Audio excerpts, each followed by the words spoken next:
Estamos aqui no Instituto de Estudos Avançados para o colóquio que é Interseções entre a Responsável e Decolonialidade. Agradeço a presença generosa da Renata Miele, que veio aqui participar conosco, o professor Virgílio Almeida, a professora Patrícia Rufino Andrade e as pessoas que estão nos assistindo online e quem compareceu presencialmente também. E, enfim, hoje de manhã nós fizemos esse encontro que trouxe de uma maneira inédita as discussões sobre decolonialidade para pensar questões relacionadas à inteligência artificial. E agora vamos ouvir primeiro a professora Patrícia Gomes Rufino de Andrade, que é doutora em Educação, Diversidades e Práticas Inclusivas na UFES, professora adjunta do Departamento de Educação, Política e Sociedade, DEPS, graduada em Geografia pela Universidade Federal do Espírito Santo, pedagoga, mestre em Educação, pesquisadora do Núcleo de Estudos Afro-Brasileiros da UFES, pesquisa Geografias e Territorialidades, Políticas Educacionais para Populações Afro-Brasileiras, Quilombolas, Territorialidades Afro-Religiosas, Educação Rural, Práticas Pedagógicas para Educação Étnico-Racial, Territórios Periféricos.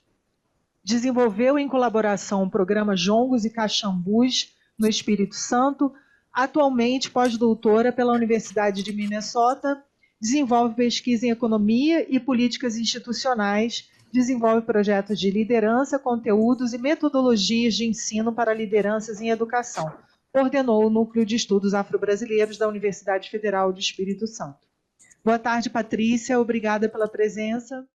Gostaria de agradecer a presença também do professor Virgílio, de todos os professores que fazem parte da cátedra, a Cláudia, a todos os profissionais que estão aí na transmissão também, o nosso agradecimento aos que estão presentes e que estão nos ouvindo também nessa tarde.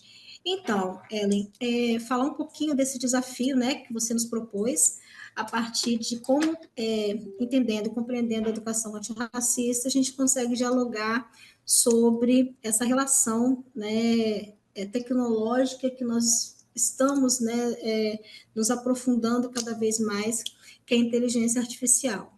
E é importante dizer que o meu campo de estudo Oi, Patrícia. Parece que a sua conexão tá travando.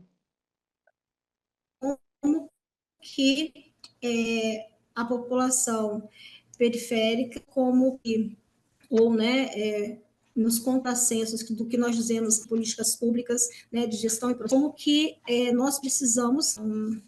Agora eu consegui ouvir? Oi? Deixa eu só tentar aqui. Ellen, ouvir? Nós estamos vendo e ouvindo agora, mas talvez seja melhor sem imagem para ficar mais. Porque com a imagem estava instável a rede, né? Tá, então vamos tirar a imagem para ver se fica melhor. Então, agora ficou melhor? O som está ótimo. Tá. É uma pena perdermos a imagem, porque tudo que eu preparei tem a ver, inclusive, com a visualização. Então tenta colocar a imagem, vamos ver se às vezes melhorou a rede, Patrícia. Mas eu vou compartilhar a minha imagem PDF, de repente, se nós tivermos condições, né? Aí eu acho que é importante. Então, além dos agradecimentos, dizer da importância, né, de nós nos colocarmos aqui dialogando, né, com os conceitos, né, e com todo o processo tecnológico que a gente vem se apropriando, principalmente no campo da educação e da educação étnico-racial. Então, vou colocar aqui, tentar colocar já nossa tela. Deixa eu ver aqui.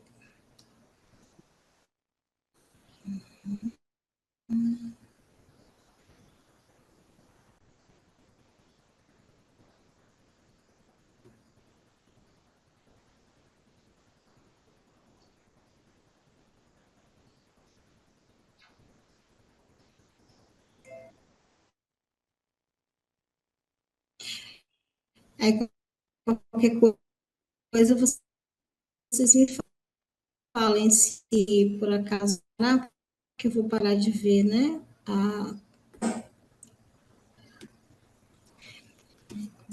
Então, gente, eu falo aqui da Universidade Federal do Espírito Santo e meu tema é a inteligência artificial, compromisso social e enfrentamento ao racismo. E alguns pontos, né, que eu vou trazer para vocês essa tarde. Raça e racismo no Brasil, questões para serem pensadas na perspectiva de uma inteligência artificial responsável e antirracista. Então, a gente pensa em trazer os... Patrícia, a gente está tendo muito problema com a sua conexão. Patrícia, vamos passar para o próximo palestrante e aí você vê se você consegue se conectar pelo seu celular, se o sinal fica melhor. Bom, vamos passar agora para o professor Virgílio Almeida, que é o catedrático da Cátedra Oscar Sala, avisando também que quem faria mediação hoje seria o Lucas Vilauta, mas ele teve um problema de saúde com o filhinho dele, o bebezinho, e ele não pôde vir.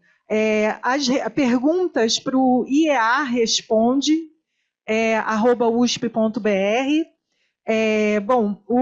A biografia do professor Virgílio, ele tem graduação em Engenharia Elétrica pela Universidade Federal de Minas Gerais, mestrado em Informática pela PUC Rio e doutorado em Ciência da Computação pela Vanderbilt University. É membro da Academia Brasileira de Ciências, Academia Nacional de Engenharia e professor titular do Departamento de Ciência da Computação da UFMG. É também membro do Academy of Science of Developing World.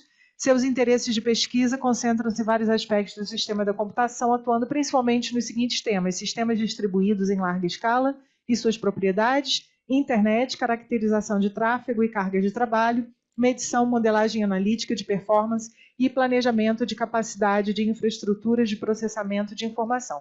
Atualmente, o professor Virgílio está liderando um projeto na Cátedra Oscar Sala sobre inteligência artificial responsável, e a proposta dessa mesa agora à tarde é para a gente pensar nos sistemas de educação e desenvolvimento de tecnologia para o Brasil, como que a gente pode inserir as demandas ligadas à decolonialidade, que são demandas ligadas à justiça social e representatividade cultural e diversidade. Boa tarde, professor Virgílio, obrigada pela presença, pelo apoio ao evento.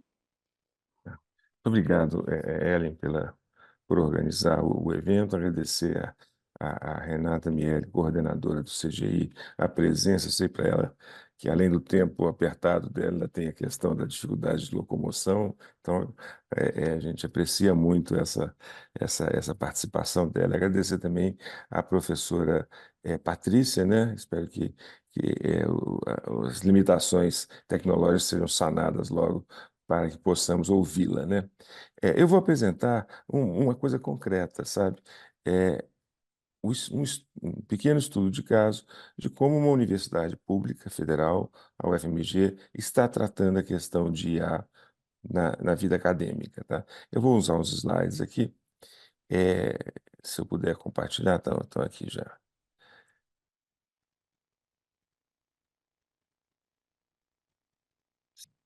Sim. Então tá ótimo. Então eu vou falar sobre, de novo, o caso da UFMG na questão do tratamento do uso acadêmico de ferramentas de IA. A reitora, a professora Sandra, criou uma comissão ano passado, por volta de novembro, né? E eu acabei sendo o responsável por essa comissão, com o objetivo de formular regras para o uso de IA generativa nas atividades acadêmicas da UFMG. Então é interessante, primeiro, porque é uma universidade pública, 40 mil alunos, quase 50 mil alunos no total, e como que essa questão da IA deve ser tratada, já que ela vem sendo usada pelos alunos, pelos professores, sem nenhuma regra, sem nenhuma orientação. Então, as perguntas que nós começamos a trabalhar foram as seguintes.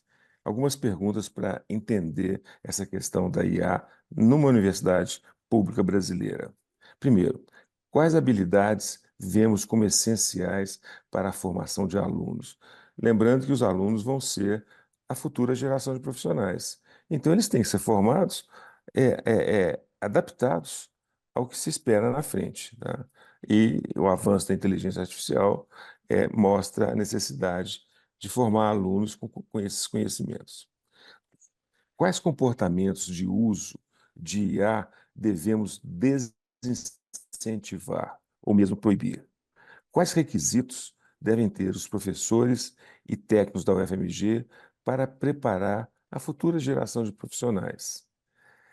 Além disso, qual a infraestrutura de IA necessária para a UFMG avançar em pesquisa, ensino e extensão?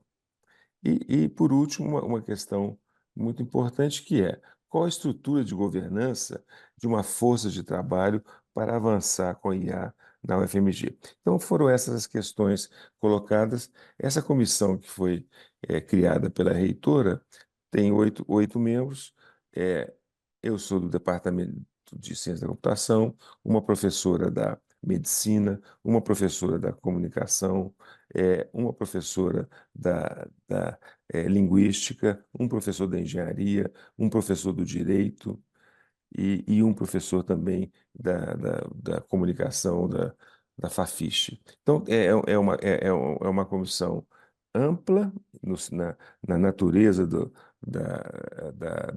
trabalho de cada participante, é uma comissão que busca estabelecer uma, uma paridade de gênero. Então, nós começamos a trabalhar em novembro, dezembro, aliás, e integramos para a reitora o estudo no final de fevereiro, tá? Vamos lá, eu vou continuar mostrando aqui os pontos. Algumas observações iniciais que essa comissão fez. Primeiro que as ferramentas de IA estão sendo lançadas antes que a sociedade tenha tido a oportunidade de compreendê-las, avaliá-las e saber quais são os riscos do uso dessas ferramentas. Ferramentas como o ChatGPT, Bard, Llama, DALL-E foram lançadas na sociedade como uma espécie de um grande experimento social. Foram lançados sem nenhuma regra, sem um maior conhecimento dessas questões e foram rapidamente utilizadas no ambiente acadêmico por professores, mas principalmente por alunos, tá? Outro ponto também que nós observamos, analisando várias universidades estrangeiras, foi universidades ao redor do mundo estão discutindo o impacto das ferramentas de IA no ensino e na aprendizagem. Perguntas associadas a isso. Quais as tarefas que os alunos devem ser autorizados a fazer uso da inteligência artificial generativa e o que não deve ser permitido?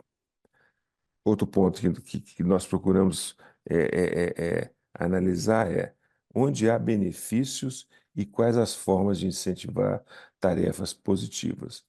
Finalmente, quais os riscos. Então, esse é o cenário que essa comissão multidisciplinar da UFMG começou a trabalhar nesse estudo, né? Que partiu principalmente das discussões nossas, do grupo, e dos estudos e do levantamento do que vem sendo feito em universidades estrangeiras, já que no Brasil a gente não achou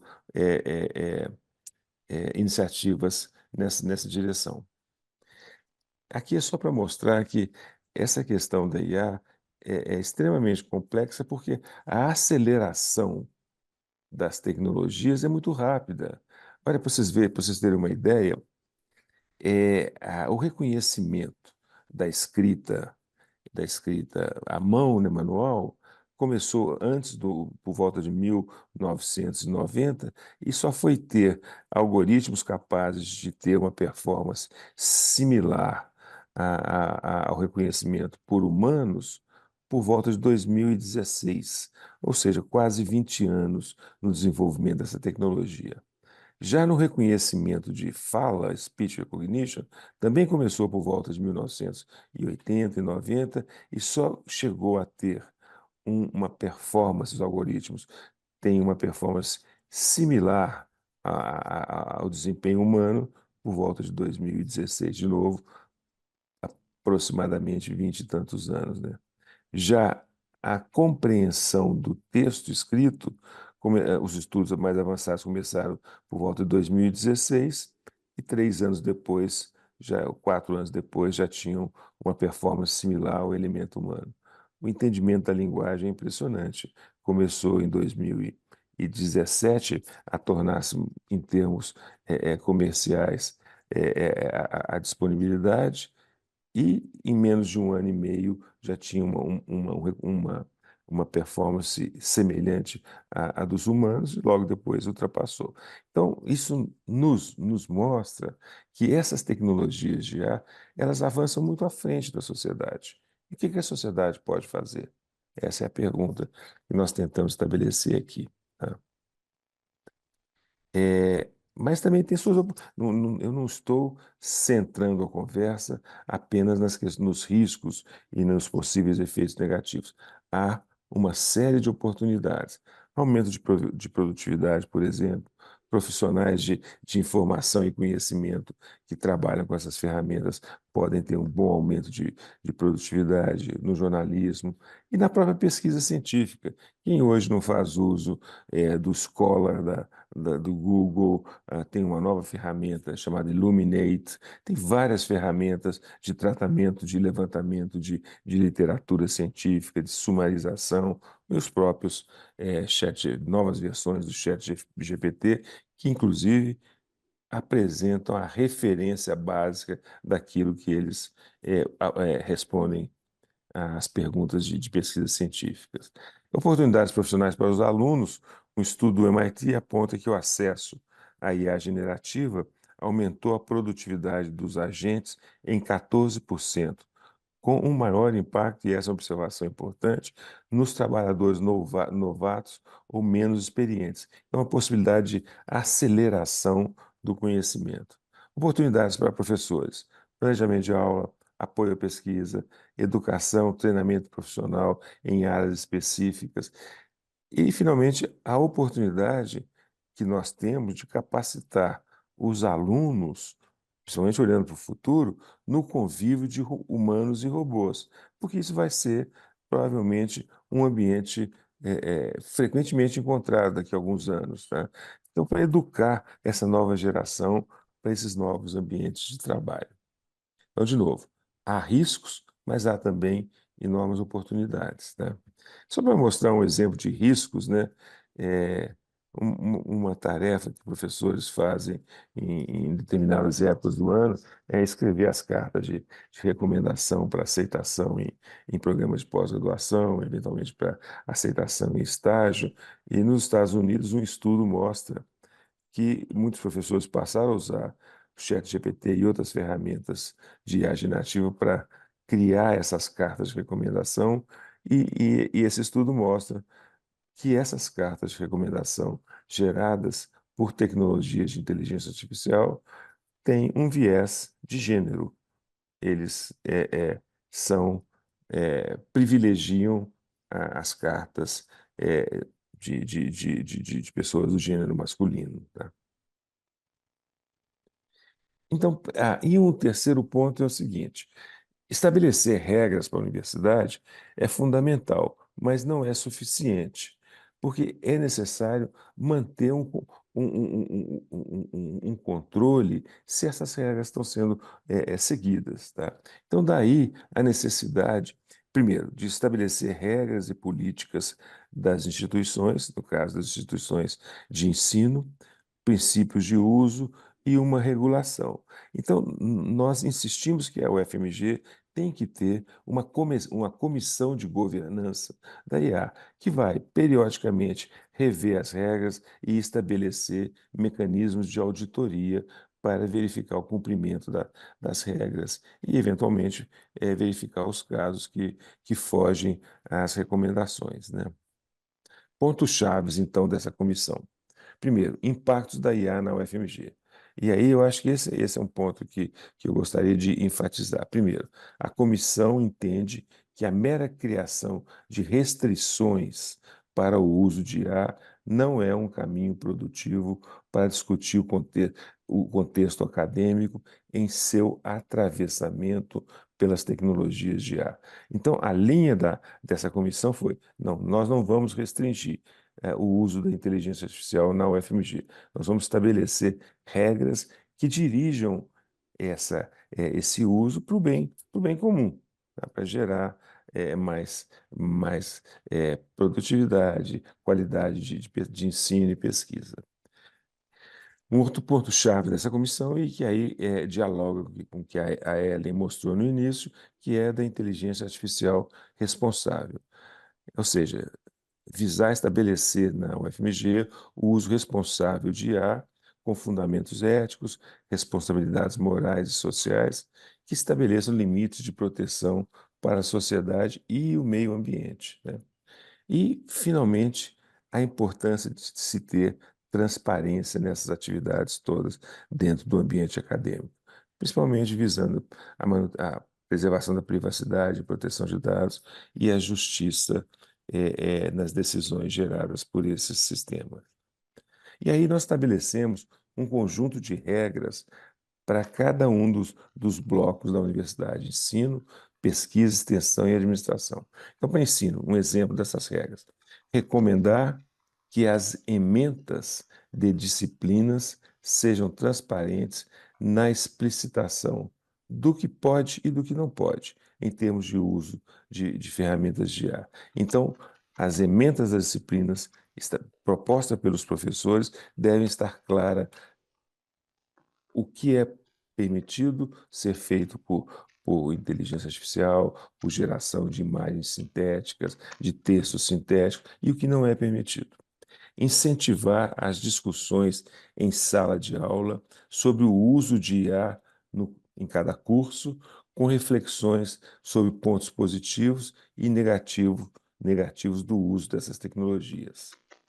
Divulgar aspectos controversos derivados do uso de IA em atividades de ensino, como direitos autorais, viés discriminatório dos algoritmos, privacidade, exclusão digital e desinformação.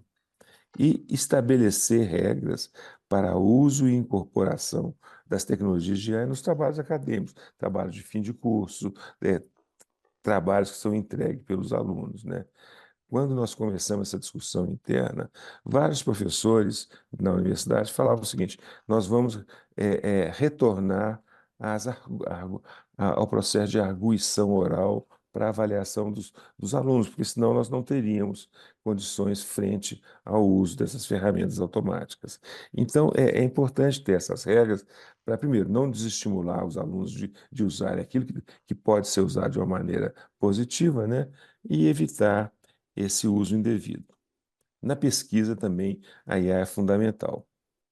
Enfatizar a necessidade de transparência, explicando detalhadamente como a IA foi usada e refletindo criticamente sobre riscos inerentes ao uso da IA em algum processo de pesquisa, tais como viés discriminatórios, violação de direitos autorais, privacidade e desinformação. Avaliar com cuidado os resultados produzidos por ferramentas de IA, de modo a evitar resultados falsos ou enganosos, ou seja, nos dados que vão subsidiar projetos de pesquisa, de investigação, é necessário ter o devido cuidado no uso de dados gerados automaticamente, de dados sintéticos, tá? Estimular o debate junto a publicações internas da UFMG sobre a necessidade de critérios mais claros e coletivos do uso de IA na pesquisa. E, finalmente, identificar em artigos e relatórios técnicos as etapas do processo de pesquisa que foram realizadas com o auxílio da inteligência artificial. Então, essas são regras. Há um detalhamento dessas regras, eu estou mostrando um resumo delas na pesquisa. A IA na extensão é quando a universidade sai do seu domínio dentro dos muros, né, e vai para as atividades externas. Então, é fundamental também que a IA seja usada com cautela. Avaliar os riscos sociais do uso de IA em atividades de extensão, como disseminação de preconceitos, desinformação e incremento de desigualdades. Descrever nos relatórios e artigos todas as atividades realizadas com o uso de IA, identificando as ferramentas e as fontes de dados. Estimular o debate social sobre potencialidades e limites do uso de IA em atividades afins ao projeto de extensão. Porque nos projetos de extensão há não só projetos em conjunto com empresas, mas há também muitos projetos em conjunto com comunidades, às vezes em situações vulneráveis, tá? Estimular via edital projetos de extensão sobre o uso de IA, em especial nas atividades envolvendo escolas públicas, quando a universidade trabalha em conjunto com as escolas de nível médio e do ensino fundamental. Oferecer cursos online de letramento e capacitação do uso de IA para comunidades externas em projetos sociais. Então, essas são regras para o uso de IA na extensão. E na própria administração da universidade, quais são as regras? Também formulamos um conjunto de regras. Recomendar transparência no uso de IA e normas de proteção de dados. Dar ciência ao público sobre etapas de processos administrativos realizados com auxílio de IA, com identificação dessas ferramentas. Recomendar supervisão humana em atividades realizadas com auxílio de IA para evitar distorções derivadas do uso de IA, como discriminações sociais e desinformação. Evitar, e aí esse é importante também na questão da decolonizar e na questão do diálogo com os países do sul global, evitar o uso de modelos de IA caixa preta, cujo funcionamento não seja transparente em decisões críticas que têm impacto sobre indivíduos e sobre a coletividade. Agora, para ter tudo isso, e aí foi o ponto que nós colocamos para a reitora, as regras são ótimas, mas é preciso de treinar os professores e o pessoal técnico-administrativo para também colaborar com os alunos na implementação dessas regras. Então, recomendações feitas por essa comitê, por essa comissão: preparar professores para que sejam capazes de se envolver de forma positiva, crítica e ética com sistemas de IA e dados nas atividades de ensino. Realizar seminários e eventos e treinamentos para os diversos públicos da UFMG em torno do uso de IA no espaço acadêmico. Estimular a pesquisa sobre o uso do IA, especialmente sobre políticas de uso. E, finalmente, nós propusemos à reitora que, além das regras, a universidade crie uma comissão de governança da IA. Essa comissão deve ser permanente, com uma composição multidisciplinar e multissetorial, incluindo representantes das várias comunidades que compõem o FMG, principalmente alunos, o corpo técnico-administrativo, professores, funcionários. Realizar um processo participativo de diálogo mais amplo com a comunidade para a construção da política de uso de IA na UFMG e conduzir revisões periódicas dessa política para ajustar, já que a tecnologia desenvolve tão rapidamente. Então, eram essas ideias desse caso concreto que eu pretendi apresentar aqui para uma discussão sobre esses pontos que são fundamentais. E aí é um caso de uma universidade pública que tomou essa iniciativa. Muito obrigado, gente. Obrigada, professor Virgílio. Antes de passar para a próxima palestrante, vou fazer uma pergunta de mediação para ajudar o público a entender melhor o conteúdo e depois a gente abre no final para perguntas do público. Eu gostaria de saber se, como o senhor está na Academia Brasileira de Ciências, se conhece outro exemplo de outras universidades que estão preparando esse conjunto de recomendações, porque parece que é uma coisa inédita. Aí gostaria de saber quanto tempo vocês demoraram para elaborar isso, né? Quando vocês começaram a conversar. E porque, enfim, a gente pergunta, e também que comentasse um pouco melhor essa questão que todas essas ferramentas já estão em uso e que estamos atrasados em termos de elaborar essas recomendações, mas ainda assim muitas universidades ainda estão com dificuldade de elaborar. A princípio seria essa primeira questão. Obrigado, Ellen. Vamos lá. Eu não tenho conhecimento de outra universidade no Brasil. Fora do Brasil existem universidades no Reino Unido, na Austrália, nos Estados Unidos, na Nova Zelândia, que têm iniciativas semelhantes. Ponto. Na academia também eu não tive conhecimento. Mas nessa semana eu vou participar de uma reunião da Andifes, cujo objetivo é ver como as universidades estão tratando a questão de IA e formular propostas para isso, né? Essa comissão foi estabelecida pela reitora com uma portaria de final de novembro de 2023. E nós trabalhamos dezembro, janeiro, fevereiro, e em 3 meses entregamos para a reitora um documento que acabou gerando esse conjunto de recomendações. Éramos 8 de diversas áreas da universidade, feito eu mencionei, com um equilíbrio de gênero. As reuniões foram basicamente, tivemos algumas reuniões presenciais e as outras todas online.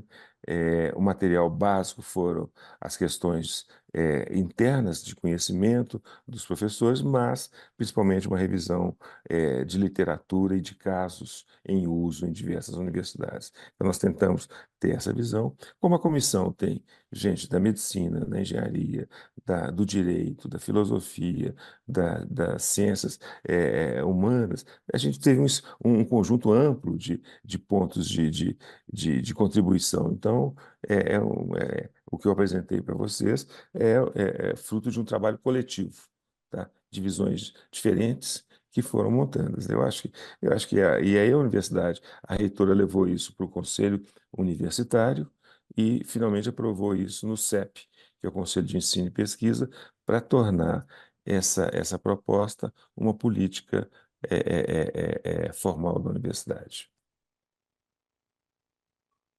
Obrigada, professor Virgílio. Ao final, a gente pode levantar novas perguntas. Eu gostaria, então, de passar para a próxima palestrante, que é a Renata Miele. É jornalista, possui graduação em Comunicação Social pela Faculdade Casper Libero, é doutoranda do Programa de Ciências de Comunicação da Escola de Comunicação e Artes da Universidade de São Paulo, integra a Câmara de Conteúdos e Bens Culturais do Comitê Gestor da Internet, CGI.br, é coordenadora do Centro de Estudos de Mídia Alternativa Barão de Tararé, foi membro da Coalizão Direitos na Rede, tem experiência na área de comunicação, atuando principalmente nos seguintes temas: política de comunicação, radiodifusão, comunicação pública, internet, plataformas de redes sociais, marco civil da internet, big data, inteligência artificial e proteção de dados pessoais. Como jornalista, possui experiência em cobertura de temas especializados ligados à saúde, assistência farmacêutica, trabalho, educação e comunicação. Eu agradeço muito a Renata, que veio hoje falar para a gente, e que é uma liderança, né? Senão não seria coordenadora do Comitê Gestor da Internet e também participante do Ministério da Ciência e Tecnologia. E sempre quando eu ouço a Renata falar, eu falo, nossa, como essa pessoa fala muito bem, tem a mente muito clara. Então, ela ocupa os lugares, né, os espaços que ela ocupa hoje não é à toa. Realmente é uma pessoa muito cooperativa, né? Por isso estamos aqui hoje. Muito obrigada, Renata, por participar. Obrigada, Ellen. Obrigada. É um prazer estar aqui no IEA. Não tinha como... fiz um esforço mesmo para vir aqui, porque estou... seguindo para o aeroporto, que tem uma viagem internacional hoje ainda. É um prazer estar aqui com o professor Virgílio, com a Patrícia, que eu espero que a conexão dela já tenha se restabelecido. Esses problemas de conexão fazem parte do rol dos desafios colocados, inclusive, para que a gente possa pensar o uso de tecnologias no ambiente educacional. Né? Agradecer à Cátedra. A Cátedra também é uma iniciativa que conta com a parceria do Comitê Gestor da Internet aqui. Então, cumprimentar todos da IEA, aqui na pessoa do Virgílio e da Ellen. Quando a Ellen me chamou para falar sobre o tema dos impactos da IA na educação, comecei a refletir um pouco, porque esse é um tema que pode ser abordado sobre muitas perspectivas, né? E eu acho que foi muito interessante ter ouvido o Virgílio, porque ele trouxe não apenas uma discussão, mas o olhar para uma aplicação específica, né, que é a IA no ensino superior na universidade. E que eu acho que essa iniciativa da reitoria da Universidade Federal de Minas Gerais deveria servir, né, ela deveria servir como modelo para que outras universidades também pudessem constituir grupos e discutir o uso da inteligência artificial no ensino superior, tanto nas áreas de pesquisa, educação, né, formal e a ensino, pesquisa e extensão, né, no tripé universitário, mas eu queria fazer essa abordagem a partir da perspectiva dos impactos da inteligência artificial na educação básica, portanto, olhando como isso pode trazer benefícios, mas também riscos, né, olhando toda a trajetória escolar, desde a primeira infância até o ensino médio, às vésperas do ingresso na universidade. E eu escolhi essa abordagem, não foi combinado, né? Eu não sabia que o Virgílio ia falar do ensino superior, mas acho que foi interessante, porque eu acho que essa é uma abordagem que me permite falar sobre outras questões relacionadas ao uso de IA num país como o Brasil, né? Primeiro, eu acho que trazer o tema da educação e depois o tema da tecnologia. A educação, quando a gente olha desde as primeiras, né, etapas educacionais até o final do ensino médio, ela é um processo, vamos chamar essa mediação educacional, essa, entre aspas, de tecnologia educacional, talvez seja uma dos processos mais antigos da história da humanidade e que menos sofreram transformações profundas. Talvez, se a gente olhar a sala de aula do ensino fundamental hoje, ou do ensino médio hoje, e olhar a sala de aula do ensino fundamental do começo do século passado, o que a gente tenha tido de mudanças profundas talvez seja a estética das cadeiras, né? Antes a gente tinha mesinhas e cadeiras, depois a gente passou a ter aquelas cadeiras de um braço, então a gente foi mudando um pouco o mobiliário da sala de aula, a gente deixou de ter a lousa, né? Aqui em São Paulo a gente fala lousa, em outros lugares fala quadro negro, enfim, e a gente foi mudando isso com o giz, né? Isso foi mudando para aquelas lousas brancas e com caneta lavável, e depois a gente foi usando outras formas, fomos introduzindo algumas tecnologias como... como é que chamava mesmo aquilo, gente? Que a gente colocava o papel em cima e projetava na sala de aula. Retroprojetor. Retroprojetor, exatamente, obrigada. Com os slides escritos. Exatamente. Já usamos retroprojetor, já usamos slides, depois fomos para algumas escolas que conseguiram colocar televisores na sala de aula, geralmente escolas privadas, mas o processo de ensino-aprendizagem, a tecnologia educacional, sofreu pouquíssimas transformações na sala de aula ao longo, diria, do último século, pelo menos, né? Essa relação professor-aluno, o uso de material de apoio, e a gente tem, então, um cenário no qual as mudanças educacionais, elas são mais vagarosas, eu diria assim, né? Elas são mais demoradas a se estabelecerem.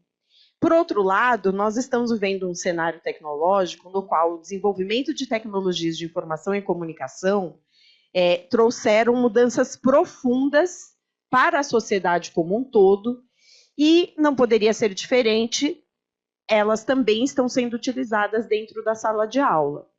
Qual que é o grande problema que eu identifico como ponto de partida?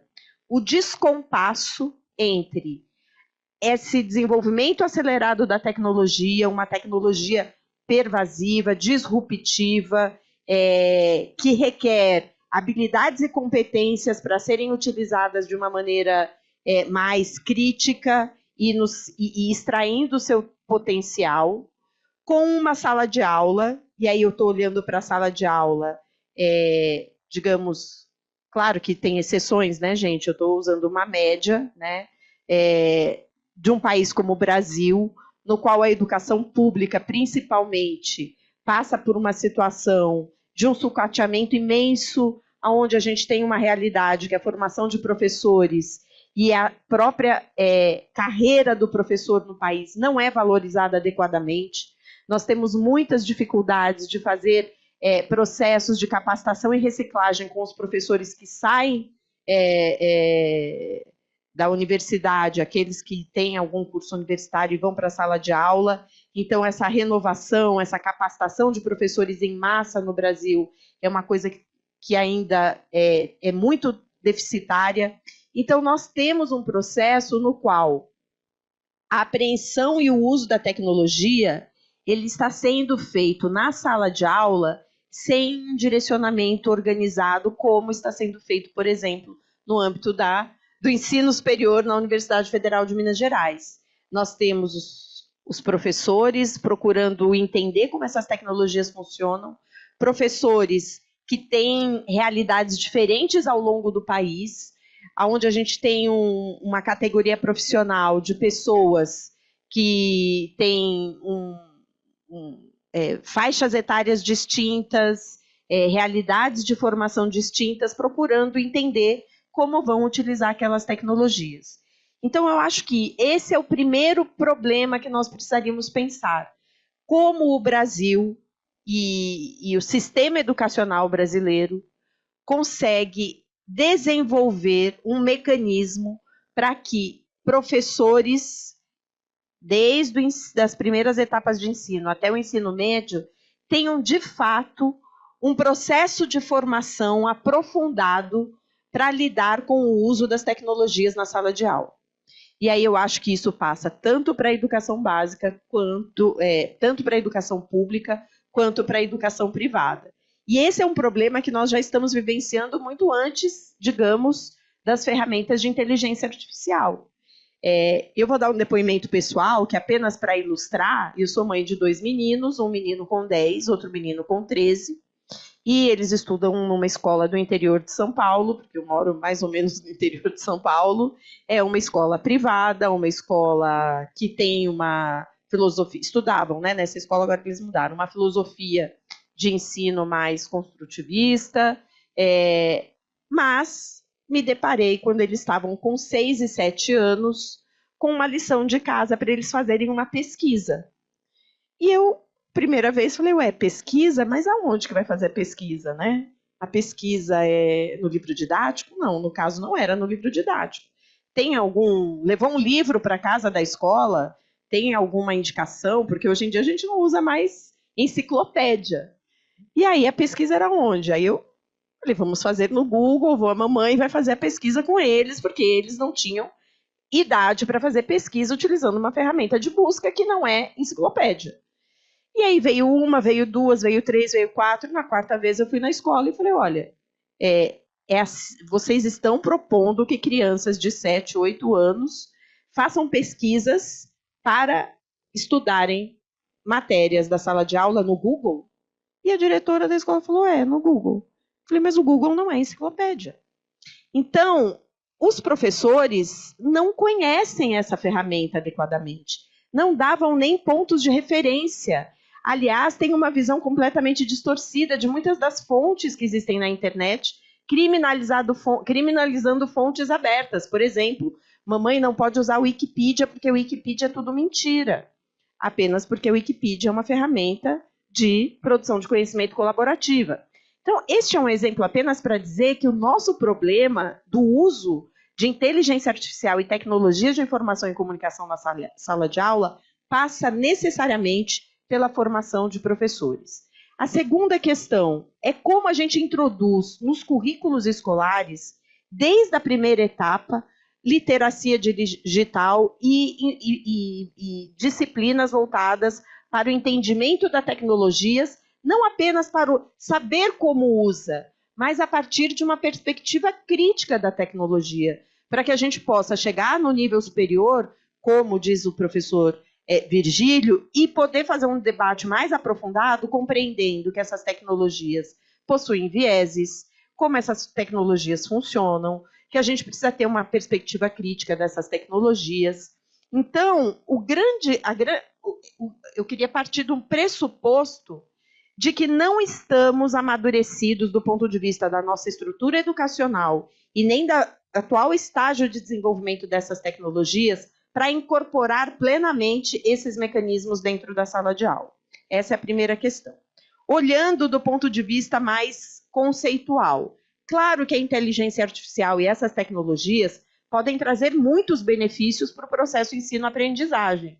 E, se forem adequadamente utilizados, podem, de fato, representar uma transformação profunda nesta tecnologia educacional que demora tanto tempo para se modernizar, trazendo os processos de ensino-aprendizagem para uma dinâmica mais interativa, com uma participação mais dinâmica do aluno, num processo que seja mais integrado, que seja realmente significante para a criança, que não entende por que precisa aprender na 8ª série uma equação do 2º grau em matemática. Então, a gente pode desenvolver essas tecnologias para aproximar a educação das várias disciplinas e darem um sentido real para aquilo. Qual que é a grande questão que nós temos hoje? Essas tecnologias hoje disponíveis no Brasil são, na sua maioria, tecnologias desenvolvidas por grandes empresas de tecnologia transnacionais, particularmente dos Estados Unidos, em corporações privadas, que têm pouca transparência da operação das suas tecnologias, que coletam dados, que treinam os seus modelos, basicamente, com bancos de dados em outras línguas, que não possuem diversidade, cujo treinamento e o desenvolvimento da própria ferramenta não foi feita olhando para as especificidades territoriais, culturais, sociais, econômicas, linguísticas da população brasileira que está utilizando, por exemplo, ChatGPT, Midjourney e outras ferramentas de inteligência artificial. Em que medida adotarmos ferramentas desenvolvidas para serem soluções globais e, portanto, não estão preocupadas com as especificidades e os problemas educacionais da população brasileira, até que ponto isso pode, de fato, contribuir para que a gente se desenvolva plenamente, para que essas soluções de inteligência artificial tragam benefícios para a nossa educação e não apenas para que a gente esteja usando essas ferramentas e oferecendo a esses sistemas internacionais dados sensíveis, principalmente como dados educacionais de crianças e adolescentes e do nosso processo educacional no Brasil.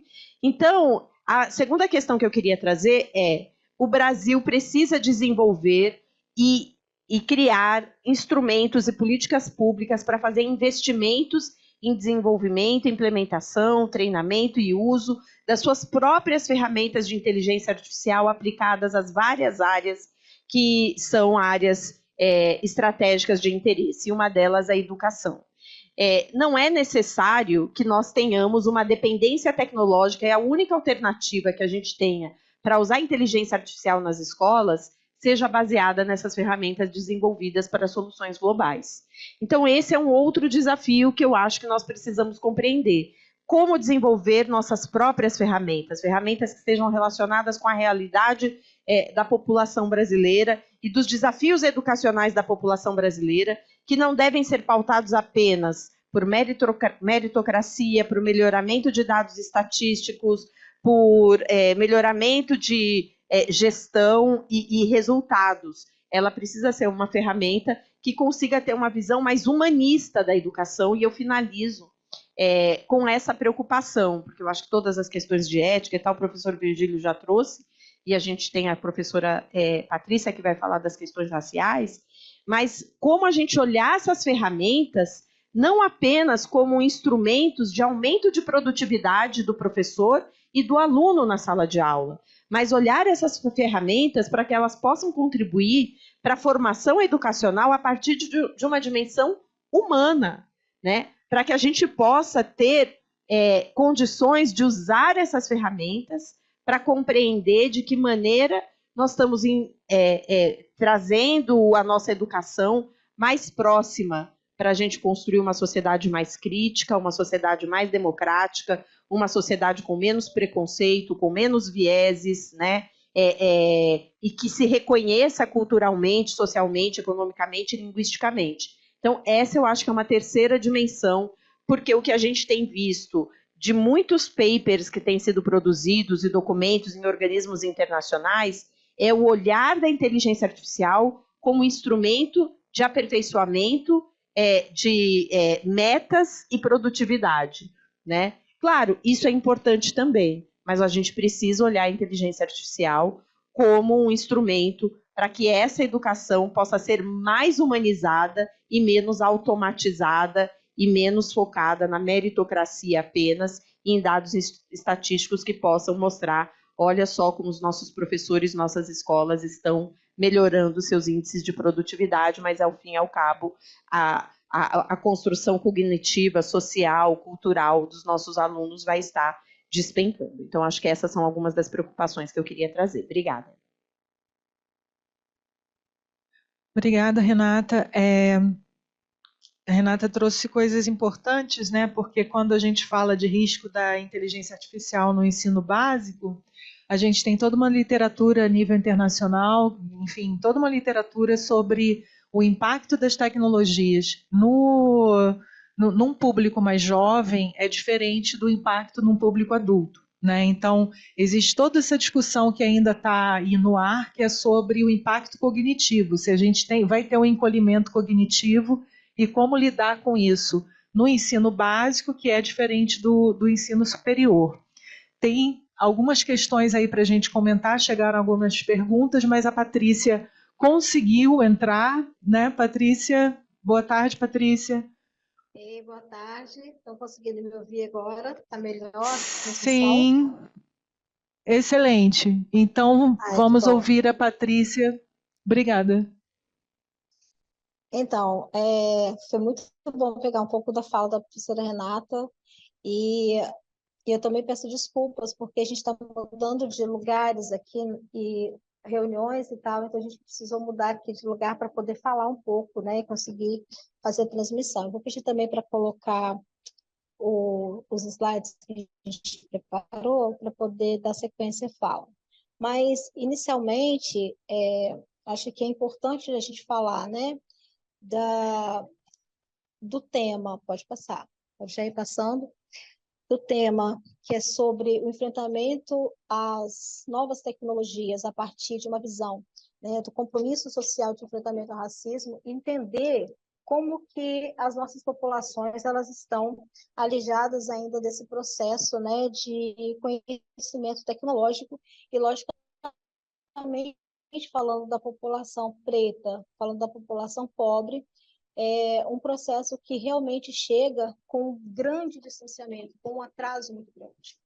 E, nesse sentido, quem são as nossas populações pobres e periféricas e como que as nossas crianças, né, pensando aí nas crianças pretas, elas estão, de certa forma, inseridas num processo em que a escola, né, e tanto que a professora Renata trouxe muito bem, em que a escola, muitas vezes, as coloca enquanto desafio, mas que não chega, né, à sua camada, ao seu tecido social, até porque essa ruptura ela não acontece de uma forma tão simples, né, porque as construções elas se dão a partir do conhecimento que a gente consegue transformar no conhecimento social, no conhecimento que realmente faça esse enfrentamento racial.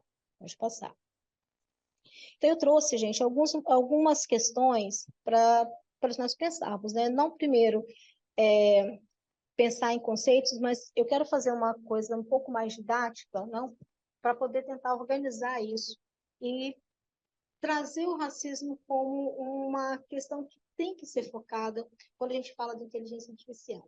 Então, eu trago a questão das definições, né, a questão racial e estrutural no Brasil, a exclusão de oportunidades de políticas públicas, o racismo estrutural, o enfrentamento social por hierarquias ou privilégios, a visão da cidade, e o imaginário racial e a inteligência artificial no enfrentamento ao preconceito racial, os estereótipos, a cor, os traços negros.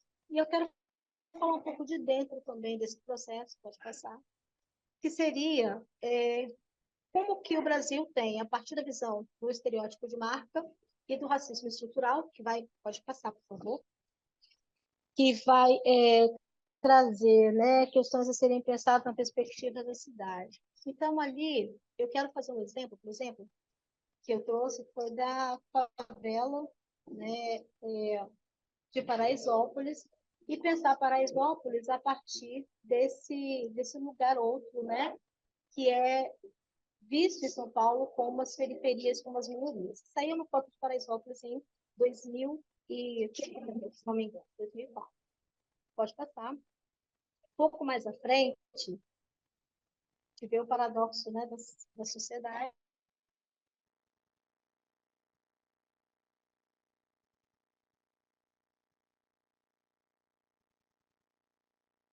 Um pouco mais à frente, a gente vai ver o crescimento de Paraisópolis. Então, veja bem, nós tínhamos antes um número da população que cresce. E aí nós podemos entender, né, não numa visão de senso comum, mas grande parte dessa população é pobre, é preta, e mobiliza um conhecimento, um processo interno extremamente frutífero dentro da sua sociedade, dentro da perspectiva social que está engajada.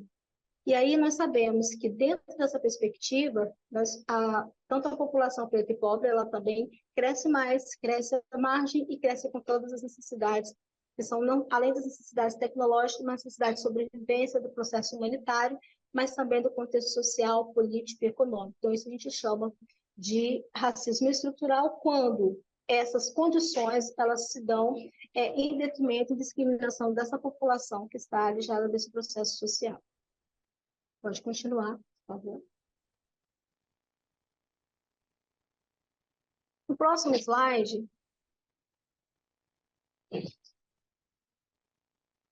será que ele está me ouvindo? Estamos te ouvindo. Então, Se puder botar o microfone próximo a você, é melhor. Isso, pode voltar então. Do próximo slide, quando eu trago então o conceito de racismo estrutural, eu vou dizendo, né, sobre como essas desigualdades elas se manifestam nas diversas áreas de acesso desigual à educação, né, um pouco do que a Renata falou, emprego, a moradia, saúde, a justiça criminal. Racismo estrutural muitas vezes não é intencional, mas é mantido por sistemas de estruturas que beneficiam alguns grupos raciais em detrimento de outros. E considerando, né, a nossa análise a partir do enfrentamento racial no contexto da perspectiva de um Estado, né, que perpetua essa relação da estrutura, principalmente da estrutura voltada para a branquitude e não da estrutura voltada para a minoria racial, nós entendemos sim que esse racismo estrutural ele cresce e se descreve como algo enraizado nas nossas instituições, nas nossas sociedades. E aí eu vou perguntando, né? Pode passar. E aí eu pergunto, né? Como é que a gente reconhece isso? Quais são as questões, né, que nos levam a pensar sobre os racismos e a inteligência artificial? Pode passar. Então, a inteligência artificial tem o potencial de transformar várias áreas, mas também pode perpetuar e ampliar as desigualdades sociais? Eu acho que é uma questão que a gente precisa se perguntar, porque para nós isso é, né, quase praticamente entendido como óbvio. Estamos pensando sobre isso? Né? Estamos preparados para isso? Então, eu acho que todo esse aligeiramento para novas tecnologias, para pensarmos em questões de como que essa reestruturação de um novo mundo, de uma nova realidade social, tecnológica, ela vem sendo construída num processo acelerado e que não atinge o tecido, as várias camadas dos tecidos sociais. Então, a gente entende que é necessário que todo esse processo tenha um preparo, uma amplitude maior, um desafio, que seria dialogar, mas além de dialogar, formar pessoas com condições de operar, de um novo processo com as comunidades e como que essas comunidades estão engajadas, estão participando de todo esse processo. Pode passar.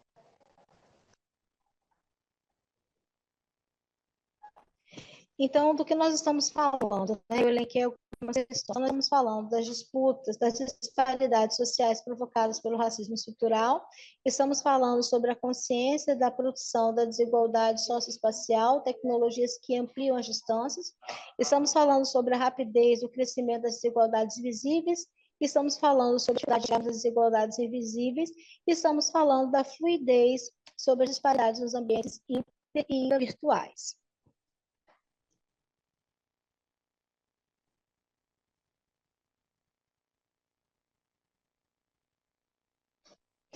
Bom, e aí a gente precisa conversar sobre as questões e aprofundarmos isso, né? Primeiro, o viés dos dados de treinamento, né? E quais são as concepções geradas pelos produtores de inteligência artificial? Quem opera? Como são identificados os preconceitos, os estereótipos, etc. Por exemplo, os sistemas de inteligência artificial são frequentemente treinados em dados históricos que podem conter preconceitos raciais, destinados a identificar as decisões automatizadas que visam grupos raciais minoritários, por exemplo. Pode continuar. Pode passar. Bom, então, pesquisando, né, sobre algumas questões, e eu trouxe um artigo que traz sobre essa relação, né, da inteligência artificial e a raça, um sistema de visão a partir da questão racial, né? E essa pesquisa ela foi publicada na revista de informação e ela trouxe alguns desafios. Por exemplo, né, o primeiro desafio, quais são as causas da inteligência artificial, a questão das oportunidades desiguais para pessoas de certos grupos raciais. A segunda questão, que a inteligência artificial ajuda a detectar a raça e a discriminação. Outro ponto importante é que a inteligência artificial ela pode ser aplicada para estudar condições de saúde das populações, especificamente os grupos negros. Né? Outra questão que ela pode usar imagens faciais de pessoas de diferentes origens e que podem ser partir dessa visão, logicamente, do estereótipo racial. Pode passar.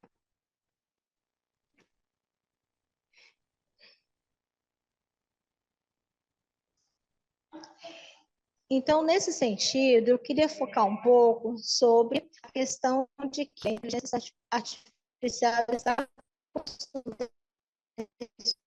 divulgar as imagens faciais de pessoas de diferentes origens. E para isso, nós entendemos que para estudar dados, imagens faciais principalmente, né, para decodificar essas imagens, é necessário que se tenha pelo minimamente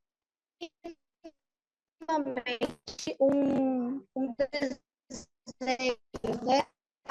Então, eu pergunto por essa, é que qualquer relação precisa da cor.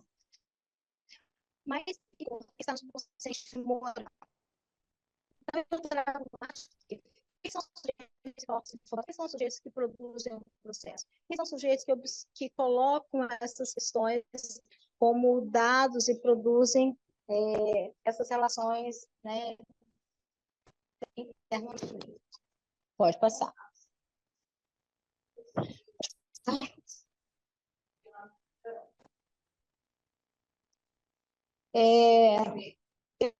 Para conhecer o reconhecimento facial a partir do estereótipo do policial, o estereótipo daqueles que estão sendo da polícia, principalmente.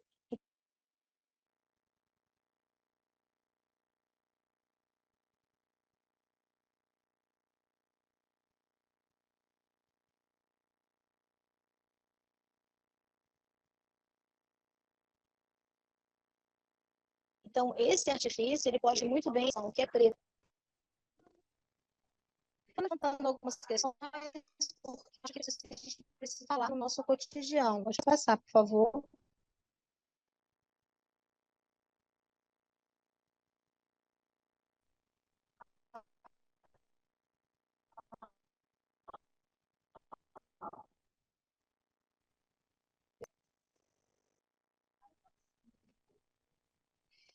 Então, quando eu falo do subconsciente moral, eu estou falando das relações históricas que estão cravadas no nosso subconsciente, e essas relações históricas, elas são relações também preconceituosas, e elas são, sim, vistas de fato como aquelas imagens que foram trabalhadas, né, desde a nossa infância, como a população negra. Quem é a população negra? Quem é a população que aparece? Quais são as características, né? Porque na relação racial a gente vai entender que a população preta ela está sempre aquela que tem as piores imagens e as piores repercussões e assim sucessivamente. Pode passar, por favor.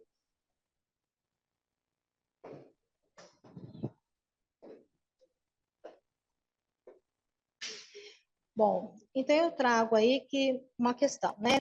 Se o racismo é uma construção social imbricada no imaginário racista, construído pela discriminação, pela exclusão histórica, é possível falar que as mais elevadas tecnologias consideradas ou construídas por pessoas brancas privilegiadas que tiveram acesso, logicamente, né, preparo profissional, né, qualificação nas suas estruturas, provavelmente, e treinamento, são pessoas especializadas que, sim, poderiam contar com grande fluxo de informações racializadas e racistas. Será possível que essas pessoas estão preocupadas em que tipo de reconhecimento facial será disponibilizado para identificar o suspeito, como, por exemplo, as informações que são confundidas na inteligência artificial? Então, muitas vezes são esses processos que a gente precisa entender e precisa fazer com que chegue às nossas populações, para que se entenda não só como se defender, mas quem são esses sujeitos também e como se preparar para todo esse aparato tecnológico. Pode passar.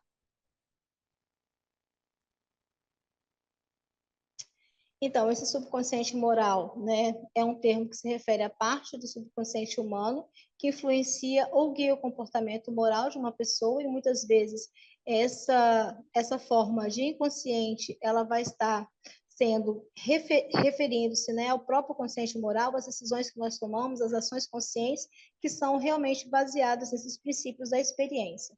E esse subconsciente moral, ele é moldado pela nossa socialização, pela experiência de vida, pela educação moral, por valores culturais e crenças religiosas. Ele pode, inclusive, influenciar nas nossas percepções do certo e do errado, das nossas ações emocionais, situações éticas e até mesmo das nossas tendências automáticas para tomar decisões morais em determinadas circunstâncias. Pode passar.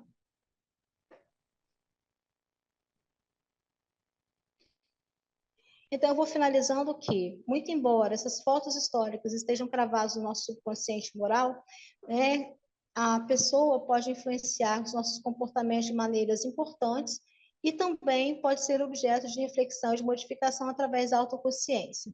Então, essa educação moral e práticas de autoconhecimento, elas podem, sim, refletir na condição de valores, examinar nossas relações emocionais e cultivar uma maior consciência dos nossos padrões de comportamento. Então, acredito sim que se nós tivermos uma ferramenta aliada a um processo educativo, uma condição social em que as populações possam estar juntas, monitorando, né, e as pessoas estejam também dialogando sobre esses processos coletivamente de uma maneira mais ampla, e logicamente a discussão possa chegar em vários lugares, que nós consigamos sim utilizar a inteligência artificial, porém nós estamos muito, muito, muito, muito longe desse processo.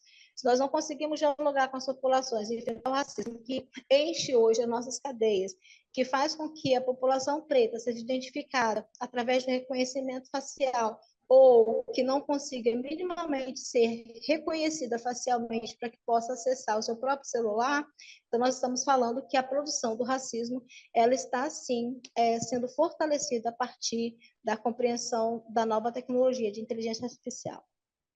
Pode passar.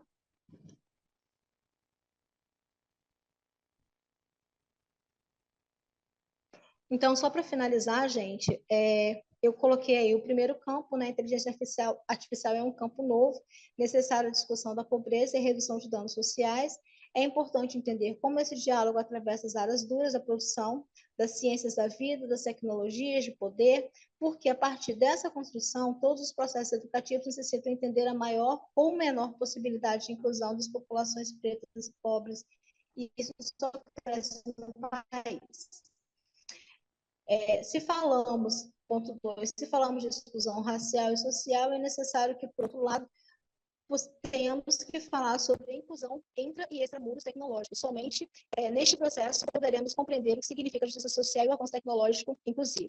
E o ponto 3, que é em relação à justiça social e comprometimento racial, judicial, jurídico e ainda policial, é necessário que nós conheçamos a realidade brasileira de maior quantitativo de pessoas criminalmente expostas, que são as pessoas da cor preta, e é fundamental a discussão racial sobre o imaginário do estereótipo criminal brasileiro, já que nossas cadeias são repletas de pretos, de pessoas pretas, e nosso judiciário invisibiliza esse processo, nosso jurídico atua para seu agravamento, e ainda é necessário e preciso entender como se atua no estereótipo racial a partir do extermínio populacional e como a inteligência artificial poderá, no futuro próximo, colaborar para a redução deste dano social. Então, eu vou finalizando aqui. Trouxe algumas dessas discussões que eu acho que a gente precisa se aprofundar, são questões muito densas, e eu vou trazendo a partir de uma compreensão, minimamente, um foco específico, em que eu coloco um direcionamento para pensar sobre a necessidade de justiça social, sobre a necessidade de refletirmos sobre a criminalidade no Brasil, sobre a necessidade de refletirmos sobre as áreas de periferia, sobre populações periféricas, e vamos trabalhando a partir desse conhecimento para essa compreensão. Eu agradeço a oportunidade, eu fiz uma discussão rápida, não vou poder me aprofundar por conta de toda a condição tecnológica e a gente não teve tempo de fazer a reunião, poderíamos ter feito um pouco mais cedo, mas eu vou deixando aqui a minha contribuição, porque eu quero que a gente possa, em outro momento, obrigada a vocês, no momento agora, e a gente provavelmente continuar um pouco mais à frente. Muito obrigada. Obrigada, Patrícia. Eu sinto que a gente teve um problema de conexão, mas você conseguiu passar a mensagem, principalmente, acredito que um aspecto ético e moral, e pensar nesses preconceitos implícitos. O que essa fala me traz, inclusive o próprio contexto, a dificuldade, me lembra que a gente tem uma fissura muito grande quando a cátedra abriu com o professor Virgílio, com convidadas a Ruha Benjamin e a Conceição Evaristo. A Conceição Evaristo falou que a gente tem um gap, uma lacuna muito grande, na educação, no acesso. Esses dias a gente teve um antropólogo aqui falando que fez um trabalho chamado Tecnologia do Oprimido, Davi Nemer, que ele falou de 10 anos atrás, as pesquisas dele com populações periféricas, que a dificuldade das pessoas acessarem a tecnologia ela era cognitiva básica, porque a própria relação com os dispositivos já era difícil, porque as pessoas não tinham uma relação anterior com o computador, com máquina de escrever, etc. e tal. Então, o que acontece é que esses mecanismos vão proliferando. Outra coisa que eu pensei é massa crítica, porque eu estive na Universidade da Califórnia e você pode pensar, você está no norte global, mas o que eu vejo é que dentro da tecnologia, com exceção dos encontros do CGI, que tem sido muito plurais, e aí tem procurado trazer pessoas de diversidade, mas aqui a gente está na maior universidade da América Latina e a gente tem essas discussões setoriais. Então, geralmente, quando a gente tem um auditório cheio para discutir inteligência artificial, a gente tem pessoas de mercado envolvidas e quase não tem pessoas pretas na plateia. Então, quando eu estava lá na bioética, na UFRJ, apesar do Rio de Janeiro ser uma configuração mais mesclada, mais plural, mas também não se estava discutindo, quem discute tecnologia é lá na COP, e aí são aquele perfil dos homens brancos, etc.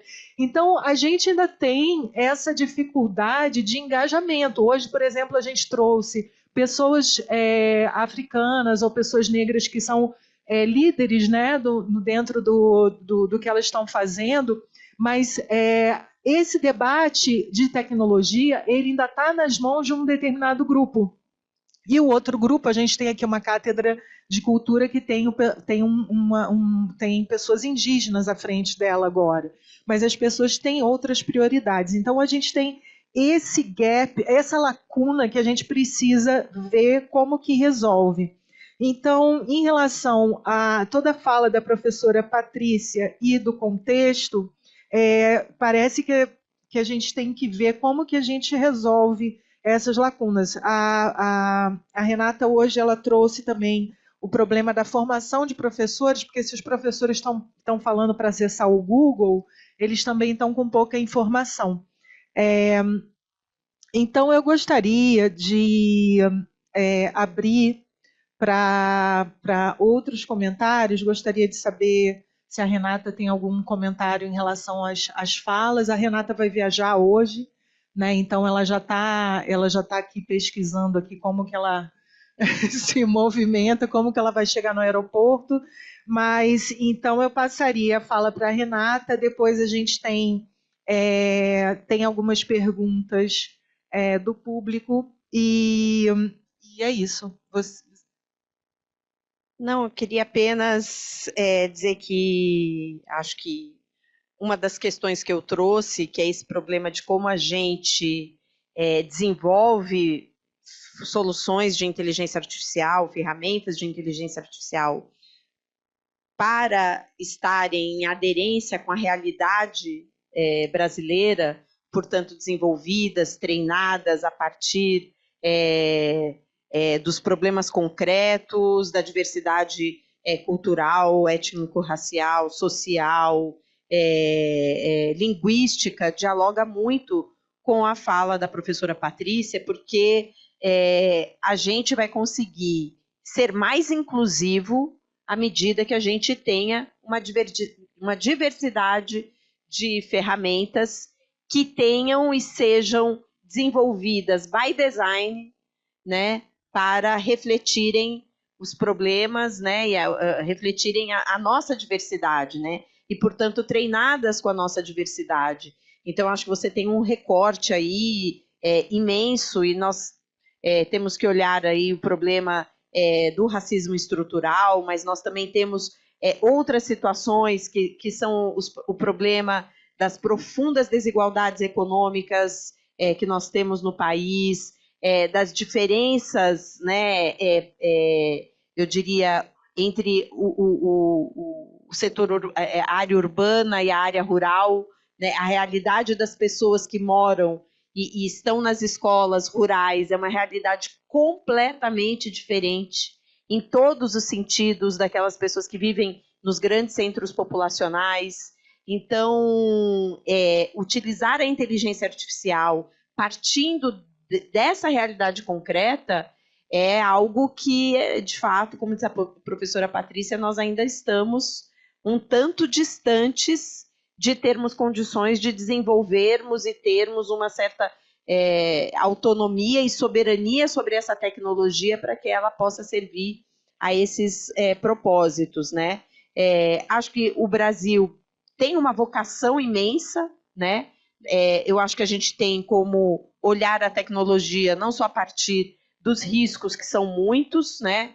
Riscos, inclusive, de aprofundamento de desigualdades, não só sociais, mas geopolíticas, né? Hoje nós estamos num contexto onde a maioria dos países já estão numa condição de subordinação tecnológica com relação ao punhado de empresas que dominam essa tecnologia, e isso gera uma situação de um novo tipo, né, de imperialismo e de colonialismo, então que nós precisamos observar, porque nós precisamos ser produtores dessa tecnologia e não apenas consumidores, justamente para que a gente possa ter essa diversidade refletida, e isso requer um conjunto de políticas públicas que parta do Estado brasileiro, né? O Ministério da Ciência, Tecnologia e Inovação tem procurado debater, está discutindo desde o final do ano passado a revisão da sua estratégia brasileira de inteligência artificial e também está imerso agora na finalização, já numa etapa final da elaboração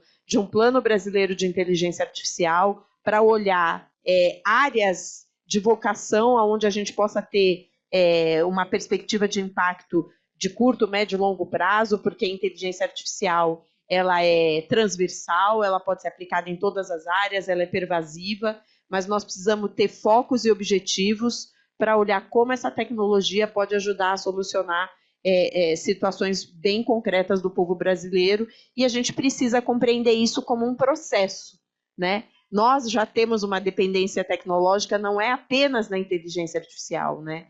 A nossa dependência é fruto de anos e anos de um país que foi colonizado, que não teve uma elite que preocupada em desenvolver soberanamente o país. Então, a lógica da dependência, ela perpassa todas as áreas, né, da nossa economia. Então, portanto, é um desafio gigantesco, mas que a gente precisa começar a trilhar para que a gente possa, num futuro não muito distante, poder ter essa conversa de novo numa outra situação que provavelmente vai trazer novos desafios, novos problemas, né? Mas a gente, pelo menos, já vai estar preparado para enfrentar esses desafios e endereçar esses problemas que vão surgindo com o uso das tecnologias que estão colocados e que a gente também não tem como ficar numa situação de proibição do uso dessas tecnologias ou de negação da tecnologia, mas sim de compreender qual a melhor forma de aplicá-la, onde aplicá-la, quem deve aplicá-la e como a gente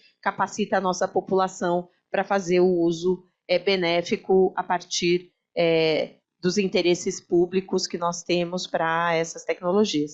Eu queria agradecer a oportunidade de estar aqui, me desculpar com o professor Virgílio, com a Patrícia, com todo mundo que está assistindo, mas, de fato, eu preciso me ausentar agora. Obrigada pelo convite, Ellen, mais uma vez, e ficamos à disposição. Muito obrigada, Renata. Obrigado, Renata. Eu vou passar para o professor Virgílio. Nós temos uma pergunta que diz: muito interessante a iniciativa de vocês. Entendo que abre caminhos para as universidades públicas. Gostaria de saber como percebe que tem sido até então a receptividade do corpo docente às ideias sendo propostas na UFMG. Obrigada, Helena D'Amelio. Obrigado pela pergunta, Helena. Ainda não, eu acho que nós estamos no início de um processo de implantação dessas regras, dessas normas, né, que é a aprovação pelos órgãos da universidade. Então, essa proposta foi feita à a reitoria encaminhou para o Conselho Universitário e, posteriormente, para o Conselho de Ensino e Pesquisa, né, da universidade, e em ambos os conselhos a aceitação foi ampla e, aparentemente, a disposição de implementar essas regras. Então, eu creio que agora, a partir de agora, em que os dois conselhos discutiram essas regras, a universidade vai, então, progressivamente usar isso como forma de tornar o uso da inteligência artificial positivo para a universidade, para a sociedade e no contexto brasileiro, né? De novo, as regras mostram que é importante que não haja uma restrição ao uso disso, porém que esse uso das tecnologias de IA seja feito de uma maneira clara, transparente e que se mostre qual o papel dessas tecnologias tanto na aprendizagem, nos processos de avaliação. Então, é um processo que nós estamos começando. Eu creio que o resultado vai ser positivo, a universidade caminha nessa direção. Eu acho que o outro passo importante que vai ter, e que coincide com a fala tanto da Renata quanto da professora Patrícia, que é a necessidade agora de letramento em IA, né? Não é só digital, em IA, do corpo docente, do corpo técnico da universidade. Então, é nessa direção que nós vamos indo, tá? Acho que o que há de positivo é que nós temos uma direção a seguir, cujos resultados são esperados serem positivos.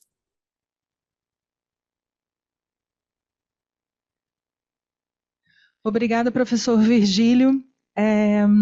Tem uma segunda pergunta da professora Lucilene Cury. Olá, professor, gostaria de perguntar se podemos receber seu material e informar que estamos com um grupo de bolsistas de iniciação científica na Escola de Comunicações e Artes da USP, realizando uma pesquisa com uma amostra bem pequena durante 2 semestres para analisar o uso de ferramentas de IA durante o processo de ensino-aprendizagem e temos já alguns resultados bem interessantes. Obrigada. Posso sim, professor Lucilene.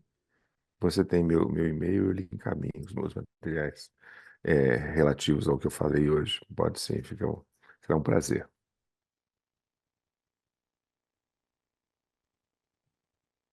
Bom, professor Virgílio, das questões que foram colocadas aqui hoje, me parece talvez interessante comentar, pena que a Renata teve que sair, mas quando se pensa numa estratégia brasileira de inteligência artificial, se pensa em como que o Brasil pode competir com o exterior, né? De ter grandes infraestruturas, o que vai necessitar de bilhões de investimentos. E pelo que a gente discutiu agora nessa tarde, talvez esses investimentos precisam ser feitos numa parte de estrutura social de educação, de não exatamente concorrer nas infraestruturas, enfim, de ter a nuvem, de ter tudo isso, mas de ter todo esse programa de aproximação desses públicos, porque se esses públicos que são subrepresentados em todos os contextos positivos e são super representados em contextos negativos, né? Quando a professora Patrícia fala de muitas pessoas negras no sistema prisional, então as pessoas são super representadas em contextos negativos. Então, para a gente mudar essa situação, como que o senhor vê essa questão do investimento, né, da estratégia brasileira para a inteligência artificial em termos de políticas públicas? Como que a gente pode incluir as pessoas e promover mais ações educativas do que realmente... do que talvez tentar concorrer com infraestruturas que a gente não vai ter como, né? Porque é um investimento mega, né? Essa seria a pergunta, assim, qual seria a prioridade da estratégia brasileira de inteligência artificial, segundo o seu entendimento? Ellen, obrigado pela pergunta. Eu não tenho, talvez, condições de responder, porque eu não conheço a estratégia brasileira de inteligência artificial que vem sendo elaborada. Então, eu acho que não teria muito como contribuir. Agora, existe um documento, que é um documento preparado pela Academia Brasileira de Ciências, chamado Recomendações para o Avanço da Inteligência Artificial no Brasil. Essas recomendações foram feitas por um conjunto de pesquisadores, membros da academia e também membros externos à academia. É um documento público, está disponível no site da Academia Brasileira de Ciências. É um documento que trata não só das dificuldades brasileiras, mas mostra a importância, por exemplo, de se investir em pesquisa e desenvolvimento nas diversas áreas, para que o Brasil tenha um conhecimento mais amplo de inteligência artificial, para que tenha pesquisadores, engenheiros, desenvolvedores capazes de desenvolver esses produtos. Então, de novo, ali há uma série de recomendações práticas nessa direção. Então, eu recomendo analisar essas questões, porque, feito você falou, o nível de investimento supera muito o que a gente vê na realidade em termos dos investimentos do governo brasileiro em ciência e tecnologia, e especialmente em IA. Obrigada. Uma última pergunta antes de encerrarmos. Dentro desse plano que foi colocado para o UFMG, que vocês elaboraram, né, esse plano de recomendações, tem evitar o uso de sistemas não transparentes, né? Então, por exemplo, existe a possibilidade de usar reconhecimento facial, né, nas instituições de ensino, e todas reconhecimento facial, esses softwares terceirizados, né, que seria reconhecimento facial em instituições de ensino, seria talvez uso de sistema de inteligência artificial em RH para definir que professores contratar ou coisas desse tipo, né? E talvez com o uso de reconhecimento facial ter uma identificação de emoções, né? Para talvez identificar o estado mental dos alunos e tal. Então, como que essas recomendações, como que as universidades conseguiriam tratar isso de modo que esse sistema é fechado, então nós não podemos utilizar? Como que você vê essa questão?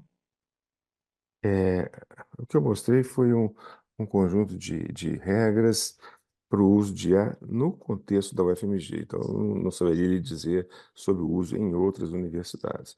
No caso da UFMG, no âmbito da administração da universidade, a recomendação é que não se use pacotes tecnológicos de IA que não se tenha o conhecimento, que sejam fechados. A observância a essa sugestão vai estar a cargo também de uma comissão de governança. Então, esse é um processo dentro da universidade, vai ser estabelecido uma comissão permanente de governança que vai verificar essas regras. Então, especificamente esse caso de você falou, usar softwares de reconhecimento facial, se tiver no contexto da administração, isso vai então ser verificado, se não por essa comissão de governança. Então, é importante ter regras e ter uma comissão de governança que faça essas regras valerem. Obrigado, professor Virgílio. Teria um De nada. comentário final? Não, eu agradeço a participação, muito interessante os pontos levantados pela Renata Miele, que complementam a nossa visão do caso de universidades, pois ela trata do ensino fundamental e médio, e também pelas observações importantes da professora Patrícia, para que a questão racial seja olhada com devido cuidado e requer a atenção que o país tem que ter para essa questão. Então, muito obrigada pela participação, obrigada pelos que estão assistindo. E, de novo, essa é um movimento para aproximar os debates de exclusão, né, relacionados à decolonialidade dos sistemas de inteligência artificial. Agradeço a toda a equipe do IA, agradeço a Cláudia, que deu todo o suporte, o Jorge, e até a próxima. Muito obrigada. Obrigado, viu?